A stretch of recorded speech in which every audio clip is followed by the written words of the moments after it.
ഇടയില് തുപ്പലുകളുണ്ടല്ലോ. നമ്മൾ നടക്കുമ്പോ തുപ്പുമല്ലോ, നമ്മൾ കാറി തുപ്പുമല്ലോ. ഈ തുപ്പുന്ന തുപ്പലുകൾ നിന്റെ നെറ്റിത്തടത്തിൽ അല്ലാഹു കൊണ്ടുവരികയാണ്. ഉഹദ് മലയോളം വലിപ്പമുള്ള രീതിയിൽ നെറ്റിയിൽ തുപ്പല് വെച്ചിട്ട് നടക്കാൻ കഴിയാതെ ഇടഞ്ഞിടഞ്ഞ് വരികയാ. എന്തൊരു ദുർഗന്ധമാ സഹോദരാ, നിന്റെ തുപ്പലിന് എന്തൊരു ദുർഗന്ധമാടാ. ഇത് നാളെ അല്ലാഹു നിന്റെ നെറ്റിത്തടത്തിൽ നിന്റെ മുഖത്ത് കൊണ്ടുവെക്കുമല്ലോ. ഇതുപോലെ നാണം കെട്ട് നിന്നനായി നിസാരനായി നാളെ പരലോകത്ത് കടന്നു വരുമെന്ന് നബി മുഹമ്മദ് മുസ്തഫ സല്ലല്ലാഹു അലൈഹി വസല്ലമ തങ്ങൾ അവിടെന്ന് പറയുമ്പോ സ്വഹാബത്ത് ചോദിക്കുന്നു, നബിയേ യാ റസൂലല്ലാഹ്, അല്ലാഹുവിന്റെ പ്രവാചകരെ ആരാണ് നബിയേ, ആരാണ് നബിയേ? നാളെ തുപ്പല് ചുമന്നുകൊണ്ട് പരലോകത്ത് വരുന്ന നശിച്ചവരാരാ? അറിയണോ വാപ്പാ, അറിയണോ ചെറുപ്പക്കാരാ? അവര് കള്ളു കുടിച്ചവരല്ല, അവര് വ്യഭിചരിച്ചവരല്ല, അവരഹങ്കാരികളല്ലോ, അവര് നിസ്കരിക്കാത്തവരല്ലോ, അവര് കള്ളന്മാരല്ല. പിന്നവരാരെന്നറിയോ? അല്ലാഹുവിന്റെ കിബിലയുടെ നേരെ തുപ്പിയവരാ. അല്ലാഹുവിന്റെ പരിശുദ്ധമായ കിബിലയുണ്ടല്ലോ, ആ കിബിലയുടെ നേരെ തുപ്പുന്നവരെ നീയാണടാ നാളെ പരലോകത്തിലെ നാലാമത്തെ നാണം കെട്ടവനെന്ന് ആദരവായ പ്രവാചകൻ നബി മുഹമ്മദ് മുസ്തഫ. ആദരവായ പ്രവാചകൻ നബി മുഹമ്മദ് മുസ്തഫ. ചിന്തിച്ച് നോക്കിക്കേ, ജീവിതത്തിൽ ഒരിക്കലെങ്കിലും കിബിലയുടെ നേരെ തുപ്പിയിട്ടില്ലേ?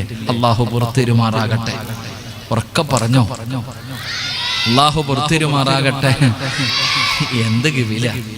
പള്ളിയുടെ ജനലി എഴുതി വെച്ചിരിക്കുക, ഇതിലേക്കൂടെ തുപ്പരുത്.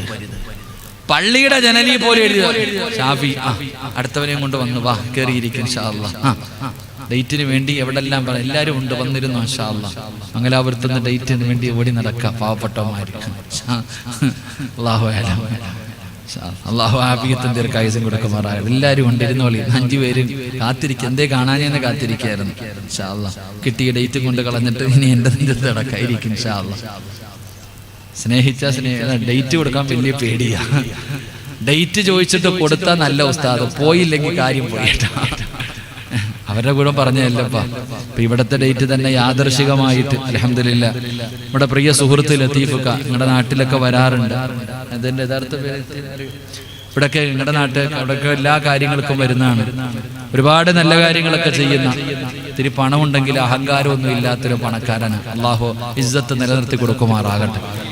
ഏത് പാവങ്ങളും ഏത് കാര്യത്തിന് ചോദിച്ചാലും നല്ല മനസ്സോടുകൂടി. ഞാൻ സാധാരണ മൻസൂർ ഇങ്ങനെ ലത്തീഫിനെ കുറിച്ച് പറയുമ്പോൾ പണക്കാരനായതുകൊണ്ട് ഞാൻ വിചാരിച്ചു വലിയ പവറൊക്കെ ഉണ്ടായിരിക്കും. സത്യം പറഞ്ഞാൽ എന്നെ കണ്ടപ്പോൾ എൻ്റെ കൈമുത്തി, ഞാൻ തന്നെ അത്ഭുതപ്പെട്ടു പോയി. അറബികളൊക്കെ മുത്തണ പോലെ. അൽഹംദുലില്ലാ യാദർശികമായി സംസാരിച്ചപ്പോൾ പറഞ്ഞു, ഉസ്താദ് ഒരു ഡേറ്റ്. പിന്നെ അൽഹംദുലില്ലാ എന്തായാലും അതൊരു ലത്തീഫ് ഒരു കാരണക്കാരനായി. മജീദ് പോയി വെച്ചിട്ട് പോലും കൊടുത്തില്ല. എന്തായാലും അൽഹംദുലില്ലാ മജീദ് കാടെ വീട്ടിൽ റിസ്ക് എഴുതിയിട്ടുണ്ടായിരുന്നു എന്നല്ലേ പറ്റൂ. അള്ളാഹു ഇവിടെ എത്തിച്ചു. അള്ളാഹു അദ്ദേഹത്തിന് ആഫിയത്തുള്ള ദീർഘായുസ്സ് കൊടുക്കുമാറാകട്ടെ. എന്റെ പ്രിയപ്പെട്ട സഹോദരങ്ങൾ, ആരെങ്കിലും നോക്കാറുണ്ടോ തുപ്പണ എവിടാന്ന്? എങ്ങോട്ടാ അപ്പൊ തുപ്പേണ്ടത്? വലതു ഭാഗത്തേക്കാണോ, ഇടതു ഭാഗത്തേക്കാണോ, മുമ്പിലേക്കാണോ, പുറകിലേക്കാണോ? എവിടെ തുപ്പണ്ടേ? ചാത്തന എങ്ങോട്ടാ തുപ്പണ്ടെന്ന് വരും നമുക്കറിയില്ല. നമ്മൾ തുപ്പിക്കൊണ്ട് നടക്കാം. അള്ളാഹുവിന്റെ വിശുദ്ധമായ കഅബ കിബിലയുടെ നേരെ തുപ്പാൻ പാടില്ല. ആ തുപ്പല് നാളെ നിന്റെ നെറ്റിത്തടത്തിലുണ്ടാകും. ഇനിയെങ്കിലും ഓർത്തു വെച്ചോ. അള്ളാഹു പുറത്തേരുമാറാകട്ടെ. അല്ലാഹു പുറത്തേരുമാറാകട്ടെ. റക്കബർ അല്ലാഹു പുറത്തേരുമാറാകട്ടെ. എന്റെ പ്രിയപ്പെട്ടവരെ, പരിശുദ്ധമായ കഅബ കിബില നിസ്കരിക്കുമ്പോ മാത്രമല്ല കിബില. നിസ്കരിക്കുമ്പോ മാത്രം കിബില. കിബിലയെ ബഹുമാനിക്കണം സഹോദര. കിബിലയുമായിട്ട് നമുക്കൊരു ബന്ധമുണ്ട്. നിസ്കരിക്കുമ്പോ മാത്രമല്ല കിബില.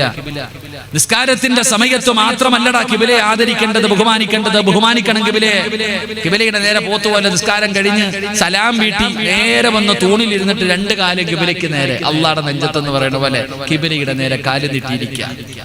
ഖുർആൻ ഓതുമ്പോ എന്തെല്ലാം ഖുർആൻ ഓതുമ്പോ കിബിലയുടെ നേരെ ഇരുന്നിട്ട് വേണം ഓതാൻ. ദുആ ചെയ്യുമ്പോ കിബിലയുടെ നേരെ ഇരുന്നിട്ട് വേണം ദുആ ചെയ്യാൻ. ഒളുവെടുക്കുമല്ലോ, ഒളുവെടുത്തിട്ട് ദുആ ചെയ്യുമ്പോ കിബിലയുടെ നേരെ നിൽക്കണം. അതാ കിബില. നിസ്കരിക്കുമ്പോ മാത്രമല്ല കിബില. എന്റെ പൊന്നാര സഹോദരങ്ങളെ, നിങ്ങൾ ചിന്തിച്ചു നോക്ക്. ഒരു മനുഷ്യൻ മരിച്ചു കഴിഞ്ഞാൽ, ഒരാൾ മരിച്ചു കഴിഞ്ഞാൽ മയ്യത്ത് കിടത്തേണ്ടത് എങ്ങോട്ടാ? എടാ, രാത്രി കിടക്കുമ്പോ എങ്ങോട്ടാ കിടക്കണ്ടേ? മരിക്കണ പോട്ടെ, ഉറങ്ങുമ്പോ എങ്ങോട്ടാ കിടക്കണേ? അള്ളാഹു പോലെ പോത്ത് പോലെ കിടക്കണം. നമുക്കെന്ത്? കിബിലയുടെ മുഖം കിബില കാണുന്ന രീതിയിലാണ് കിടക്കേണ്ടത്. ഒരാൾ മരിക്കാൻ കിടക്കുന്ന സമയത്ത് കിടത്തേണ്ടത് അങ്ങനെയാ. മരിച്ചു കഴിഞ്ഞാൽ കിടത്തേണ്ടത് അങ്ങനെയാ. എന്തിന്? നിങ്ങളുടെ ഈ നാട്ടിലെ പള്ളിപ്പറമ്പിലെ ഏത് മയ്യത്ത് കൊണ്ട് കബറടക്കിയാലും മുഖം എങ്ങോട്ടായിരിക്കണേ? അള്ളാഹുടെ കിബിലയുടെ നേരെ. നിസ്കരിക്കുമ്പോ മാത്രമാണെങ്കിൽ പിന്നെ എന്തിനാ ഇങ്ങനെ കിടത്തണേ? നിസ്കരിക്കുന്ന സമയത്ത് മാത്രമാണെങ്കിലും മയ്യത്ത് കൊണ്ട് കിടത്തുമ്പോ ഒന്ന് തിരിച്ചു കിടത്തിക്കൂടെ? ഒരു വെറൈറ്റി ആയിക്കോട്ടെ.